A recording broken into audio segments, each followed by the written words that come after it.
Hey all, Heretic here, one of the Hearthstone Battleground Players Guide, and I'm here to bring you the information you need to win with Captain Hooktusk. So get comfy and let's dive in. First, let's talk about the hero power Trash for Treasure. This costs 0 gold and reads, remove a friendly minion, choose one of 2 from a tavern tier lower to keep. So when you use this hero power, it's not referring to your tavern tier, it's referring to the tavern tier of the minions. So if you target a tavern tier 3 minion, it's going to give you one of 2 tavern tier 2 minions to choose from. If you target a tavern tier 1 minion, it's going to give you just more tavern tier 1s because that's the floor. Overall, this hero power is really, really good. It's power, it's economy, tempo, triple potential, and it's semi-targeted because you know what tavern tier you're going to discover. So, I mean, obviously, in the early game, you could easily get some triples lined up with tavern tier 1, but if it's tavern tier 5 minions you're looking for, best example that would be like if you tripled into an Uther, you could use the Uther to buff one of your minions and then target the Uther to find a tier 5 minion. And at very least in tavern tier 1 is littered with battle cries like that are going to give you buffs or economy things. So these are all very good targets. Really can't go wrong with this hero power when you're going to use it.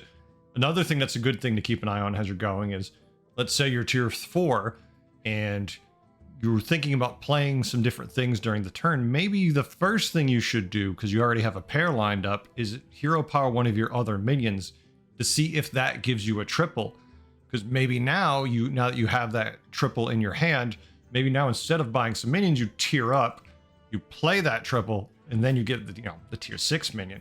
There's a lot of potential here on what you could do, so you really want to think at every point before you do it. Now, when I'm tiering with Hooktusk, I do one of 2 things: Jeef curve or warrior curve. And typically what I'm thinking about when I do Jeef or warrior is you don't have to diverge until turn 3. So my thought process is if I have 2 pairs, I'm definitely going to go Jeef curve. If I don't, I'll probably go warrior curve. If the pair is good enough, say it's elementals, because that's double triple potential, maybe then I go Jeef anyways.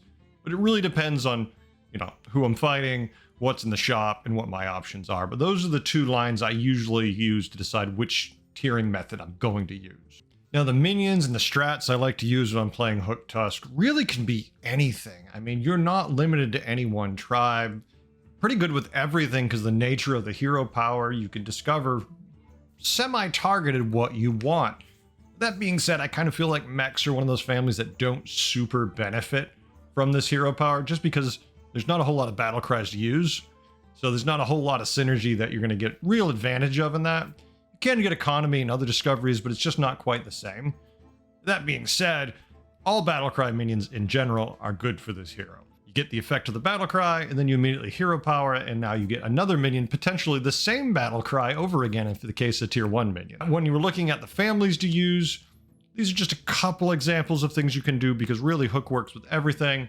But if you're playing Beast, especially in the early game, Alley Cats, this is great minions to get turn 1 and 2 because now you can target the Alley Cat and discover another minion and you got that token on there. Just make sure you target the Alley Cat, the white cat, because if you discover another Alley Cat, it's going to give you the pair of those tokens.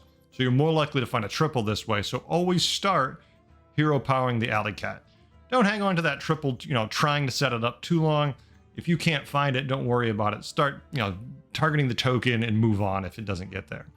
Another good example of a early minion that can work because of this hero power is Rabid Sorolisk. All you have to do is play a Death Rattle minion and it buffs the Sorolisk. So if you find this really early, maybe it's not a bad idea to cycle and get this.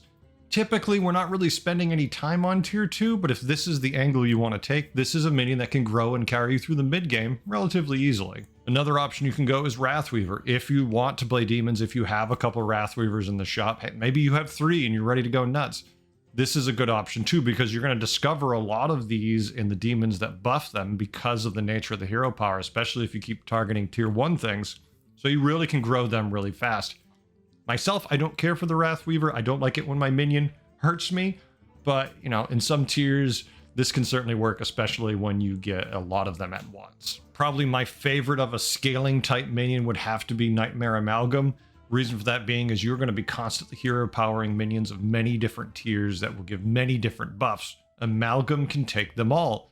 So if you have room on your board, Amalgam is never a bad grab because it's going to fit whatever tribe you're playing, and it's going to catch buffs from all those other tribes so they're not completely wasted. Really, there is no one tribe you should be playing with this hero.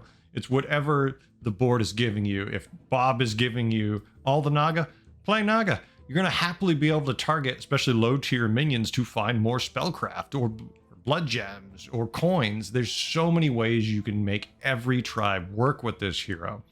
So you don't really have to play yourself into one line in the early game. Just take it as it comes, set up those triples, then set up and find those big direction minions in the later game, and then use your hero power to augment however those minions are buffing you, be it through cycling or finding the right kind of minions you need to win the game. Now, when it comes to countering Hooktusk, normal game of Battlegrounds, you don't have to do anything fancy. Their hero power has no direct effect on the combat. So all you need to do is look at the tribe they're playing and counter it like you would in every game. Nothing fancy, just have fun. You don't have to stress about this opponent too much. And real quick, these guides make me a better player, and I hope they make you a better player. I do this to learn a bunch of new things and refine just some things I already know to a better degree, and then hopefully pass on some helpful information to you so you can get better too. So please, if you can, click subscribe. That also helps push my motivation a whole lot. Every single time I see I get one, I'm like, yes, just feels good. Overall, I love playing Hooktusk. This hero I have played so much since it came out. It's one of my most played, one of my highest win percentage heroes. I love the controlled nature of this hero, that I can target a minion and try to find what I'm looking for. If it's weird and it's turn 12, but for some reason I need a triple on a tier 4 minion I just can't find, I can target a tier 5 minion and possibly find that triple. I just like that. I like that if I'm playing Nomi, I can target any tier 1 minion in the hopes of getting a Elemental in the shop to buff my board that much better. You just have to be aware of the lobby and the potential, and it gives you a whole lot more advantage, and it's a lot of fun. It's just a fun buff, economy, power system. I really like this hero a whole lot, so please give Hooktusk a try if you haven't. It's worth your time. Stay tuned, I have more guides on the way. I hope you learned a few things today and had a good time. I know I did. Thanks for watching. Bye.